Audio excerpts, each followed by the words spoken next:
एक तरफ है रेनो की नई डस्टर, तो वहीं दूसरी तरफ है भाई निसान की टेक्टोन। दोनों ही गाड़ियां सेम प्लेटफॉर्म पे बनी है। दोनों ही गाड़ियों में आपको सेम 1 लीटर का टर्बो पेट्रोल इंजन मिलता है। दोनों ही गाड़ियों में आपको 6 स्पीड का मैनुअल ट्रांसमिशन देखने को मिलता है। लगभग साइज वाइज हर चीज में सब कुछ सेम ही है दोनों गाड़ियों का, बस कॉस्मेटिक चेंज है, फ्रंट लुक और रियर लुक थोड़ी सी चेंज। और साथ में दोनों की शुरुआती कीमत भी भाई दोनों सेम ही है। लेकिन फिर भी इनमें से एक सही गाड़ी चुनना इतना आसान नहीं है, क्योंकि जो रेनो की डस्टर है उसमें जो 1 लीटर का इंजन मिलता है आपको, उसमें सिर्फ 3 ही वेरिएंट मिलते हैं। जबकि निसान की टेक्टोन में आपको 1 लीटर इंजन के साथ 6 वेरिएंट मिलते हैं। मतलब बेस से लेके टॉप तक के सभी वेरिएंट में आपको ये 1 लीटर वाला इंजन देखने को मिल जाता है। तो अगर आपका ये फाइनल हो गया है कि भाई मुझे 1 लीटर का इंजन के साथ जाना है, तो इस वीडियो में हम कंपैरिजन करेंगे निसान टेक्टोन और रेनो डस्टर के 1 लीटर मैनुअल ट्रांसमिशन इंजन के कंपैरिजन को, कि कौन से वेरिएंट में कौन सी गाड़ी ज्यादा आपको फायदा देने वाली। तो वीडियो लास्ट तक देखना बिना स्किप किए और अपने यूट्यूब चैनल को सब्सक्राइब जरूर कर देना। सबसे पहले इसमें मिलने वाले 1 लीटर इंजन के बारे में थोड़ा सा जान लेते हैं। जो ये इंजन है ये MPFI इंजन है और एक 3 सिलेंडर इंजन है, जो कि 100 PS की पावर और 166 न्यूटन मीटर का टॉर्क प्रोड्यूस करता है। वैसे तो ये टर्बो पेट्रोल इंजन है, तो आपको थोड़ा सा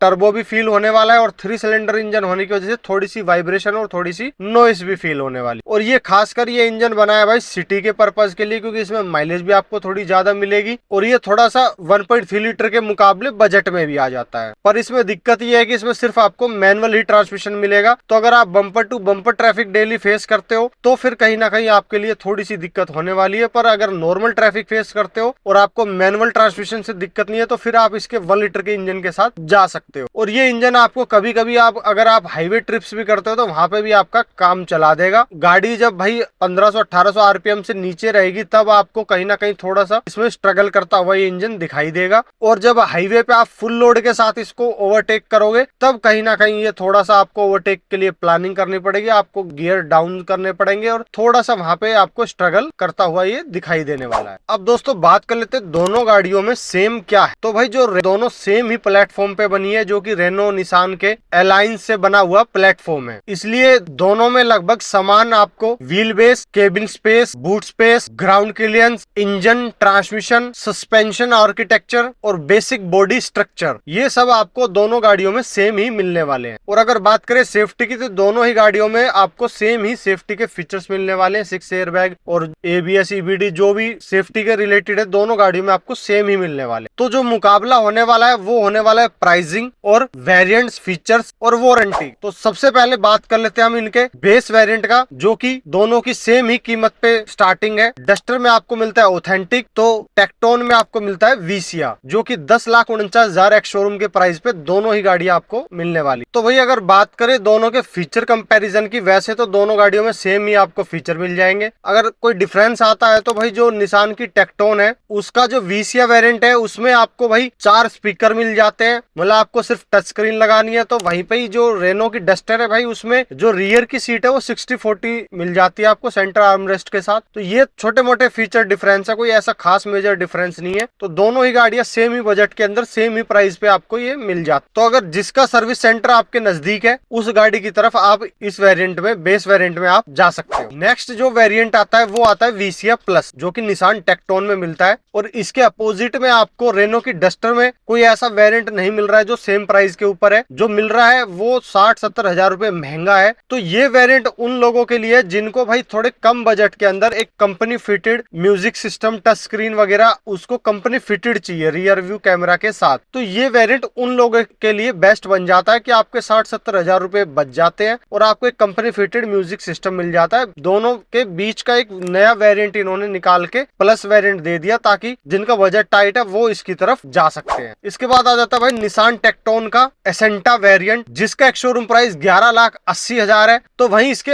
अपोजिट में अगर हम वेरिएंट की बात करें रेनो डस्टर में, तो उसमें आपको मिल जाएगा इवोल्यूशन जो कि एक्स शोरूम प्राइस 11,70,000 है। मतलब निसान टेक्टोन सिर्फ 10,000 रुपए महंगी है रेनो डस्टर से इस वेरिएंट के कंपैरिजन। तो अगर बात करें भाई फीचर डिफरेंस की, यहाँ पे आपको क्या क्या एक्स्ट्रा मिल रहा है, तो अगर रेनो डस्टर में बात करें तो जो इवोल्यूशन है उसमें आपको 17 इंच के अलॉय मिल जाते हैं, क्रूज कंट्रोल मिल जाता है। और अगर बात करें निसान टेक्टोन की तो इसके एसेंटा वेरिएंट में आपको push button, rear seat 60/40 with rear armrest और साथ में आपको मिल जाता है 17 इंच का स्पेयर व्हील। तो अगर बात करें फाइनल डिसीजन की इसमें, तो भाई अगर आपको एक हाईवे क्रूजिंग ज्यादा करते हो, आप गाड़ी हाईवे पे चलाते हो, तो भाई आपके लिए अलॉय और क्रूज कंट्रोल थोड़ा सा इंपॉर्टेंट हो जाता है, तो फिर आप रेनो डस्टर की तरफ जा सकते हो। और अगर आप सिटी के कंफर्ट के हिसाब से देख रहे हो, रियर सीट 60/40 और पुश बटन वगैरह मतलब फैमिली कंफर्ट के हिसाब से देख रहे हो, तो फिर आप निसान टेक्टोन की तरफ जा सकते हो। बाकी आपको सारे फीचर्स लगभग दोनों गाड़ियों में सेम ही मिल जाएंगे। इसके बाद भाई नेक्स्ट वेरिएंट आते हैं निसान टेक्टोन का एनकनेक्टा, जिसका एक शोरूम प्राइस 13,70,000 है। तो वहीं भाई रेनो डस्टर में आपको मिल जाता है इसके मुकाबले के लिए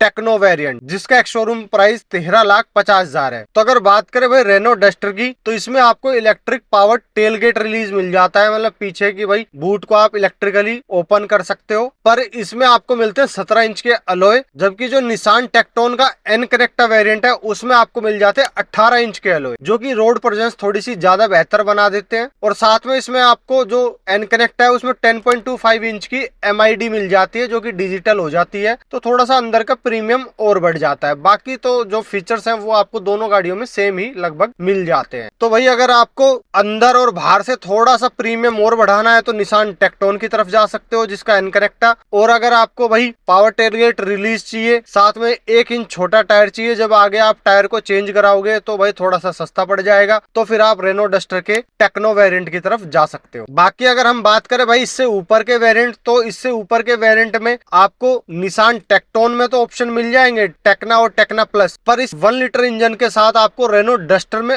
और ऊपर ऑप्शन नहीं मिल पाएंगे। तो यहाँ पे भाई अगर आपको 1 लीटर इंजन के साथ टॉप वेरिएंट्स में जाना है, एडास चाहिए, वेंटिलेटेड सीट चाहिए, तो फिर आप इनके निसान की टेक्टोन की तरफ जा सकते हो, जिसमें आपको टॉप वेरिएंट के फीचर्स के लिए वेरिएंट मिल जाएंगे 1 लीटर इंजन के साथ। पर रेनो डस्टर में आपको ऊपर के वेरिएंट्स नहीं मिल पाएंगे, क्योंकि भाई रेनो वाले ये सोचते हैं कि भाई अगर बंदा इतने ऊपर जा रहा है तो फिर सेम प्राइस में ही वो थोड़े कम फीचर के साथ एक पावरफुल इंजन के साथ भी जा सकता है, 1.3 लीटर के इंजन के साथ। और होना भी भाई यही चाहिए। अगर आप इतने ही पैसे खर्च कर रहे हो तो इसमें फिर आप फिर पावरफुल इंजन की तरफ जा सकते हो, अगर एक साइड से देखे। और दूसरी साइड से देखे तो भाई अगर अगले की रिक्वायरमेंट ही भाई 1 लीटर इंजन की है, पर उसको भाई फीचर्स चाहिए, वेंटिलेट सीट, एडास वगैरह, तो फिर उसके लिए ये ऊपर के वेरिएंट भी एक बेस्ट चॉइस बन जाए। अब दोस्तों कंपैरिजन कर लेते हैं एक तो इनका डिजाइनिंग का। तो वैसे तो डिजाइन भाई सब्जेक्टिव है, अपनी अपनी पसंद है, पर अगर हम बात करें भाई निसान टेक्टोन की, तो वो एक थोड़ी सी प्रीमियम फील देती है सिटी पर्पज के लिए। जो यंग बायर, जो सिटी पर्पज के बायर है, उनके हिसाब से थोड़ा सा प्रीमियम आउटलुक है उसका। पर जो रेनो डस्टर है वो थोड़ी सी रफ टफ, जो उसकी रोड प्रेजेंस है वो थोड़ी रफ टफ दिखती है, मतलब वो थोड़ी सी ऑफ रोडिंग SUV वाली फील निकाल के देती है। तो जिनको भाई थोड़ा सा रफ टफ लुक चाहिए तो वो रेनो डस्टर की लुक की तरफ जा सकते हैं। बाकी जिनको थोड़ा सा सिटी के हिसाब से एक प्रीमियम डिजाइन चाहिए फ्रंट का, बैक का, तो फिर वो निसान टेक्टोन की तरफ जा सकते हैं। बाकी अपन अपनी पसंद है। आपको डिजाइनिंग में कौन सी ज्यादा अच्छी लगी, निसान टेक्टोन या रेनो डस्टर, कमेंट बॉक्स के अंदर जरूर बताना। तो भाई अगर बात करें वारंटी पॉलिसी की, तो दोनों ही गाड़ियों में आपको 3 साल की वारंटी मिलती है एज ए स्टैंडर्ड और 1 लाख किलोमीटर। पर अगर हम थोड़ी सी एक्सटेंडेड वारंटी की बात करें तो जो रेनो डस्टर है उसमें आप सिर्फ 7 साल तक एक्सटेंड करा सकते हो वारंटी को, पर जो निसान की टेक्टोन है उसमें आप 10 साल तक की वारंटी एक्सटेंड करा सकते हो। तो यहाँ पे थोड़ा सा आपको ज्यादा वारंटी का फायदा मिल जाता है निसान टेक्टोन के अंदर। हालांकि भाई वारंटी की जब बात आती है तो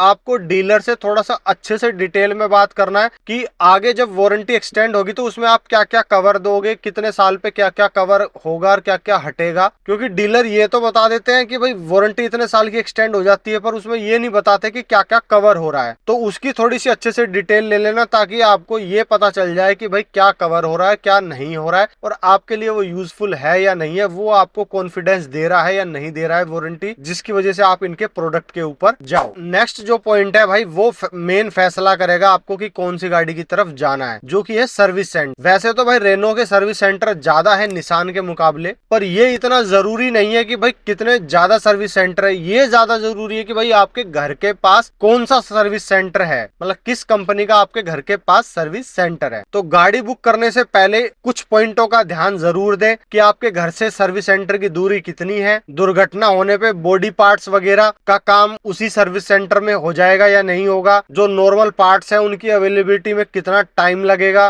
पहले दूसरे तीसरे साल में कितनी सर्विस कॉस्ट आपको लगने वाली है, ये सब की आपको थोड़ी सी जानकारी निकालनी पड़ेगी। जिसके बाद जो रिक्वायरमेंट आपकी सारी फुलफिल कर पा रही है उसी गाड़ी की तरफ जाना, क्योंकि भाई दोनों गाड़ियां लगभग सेम ही है, कोई ज्यादा डिफरेंसेस भी नहीं है, ना प्राइस में 10-10 20-20 हजार के प्राइस डिफरेंस है और छोटे मोटे एक दो फीचर्स के डिफरेंस है। मेन सारा भाई खेल रुका हुआ है सर्विस सेंटर के ऊपर, क्योंकि आपको गाड़ी भाई लॉन्ग टर्म तक रखनी पड़ेगी। एक तो इन गाड़ियों की रीसेल वैल्यू नहीं होती है, तो आगे जाके आपको थोड़ी सी रीसेल वैल्यू की दिक्कत आएगी। तो इसलिए इन गाड़ियों को फाइनल करने से पहले ये सोच लेना कि भाई आपको ये गाड़ियां कम से कम 8 से 10 साल रखनी है। और 8 से 10 साल रखने का गाड़ी का मतलब है कि भाई आपके एरिया में सर्विस सेंटर अच्छा होना चाहिए, क्योंकि आप लॉन्ग टर्म गाड़ी को यूज करोगे तो भाई इनके स्पेयर पार्ट की भी जरूरत पड़ेगी, सर्विस की जरूरत पड़ेगी, हर चीज की जरूरत पड़ेगी। तो आपके एरिया में वो सर्विस सेंटर और स्पेयर पार्ट हर चीज अवेलेबिलिटी अच्छी होनी चाहिए। बाकी इन दोनों गाड़ियों में से आप कौन सी गाड़ी फाइनल करने वाले हो कमेंट बॉक्स के अंदर जरूर बताना, और दोनों गाड़ियों की टेस्ट ड्राइव जरूर लेना। हालांकि चलने में दोनों सेम है, बस थोड़ी सी रिसर्च ज्यादा कर लेना कि किसमें आपको ज्यादा बेनिफिट मिलने वाला है, कौन सा आपको लॉन्ग टर्म थोड़ा सा रिलैक्स फील कराने वाला है, उसके बाद ही फाइनल गाड़ी को बुक करना। वीडियो को ज्यादा फेसबुक व्हाट्सएप ग्रुप पे शेयर कर देना। जय हिंद, जय भारत।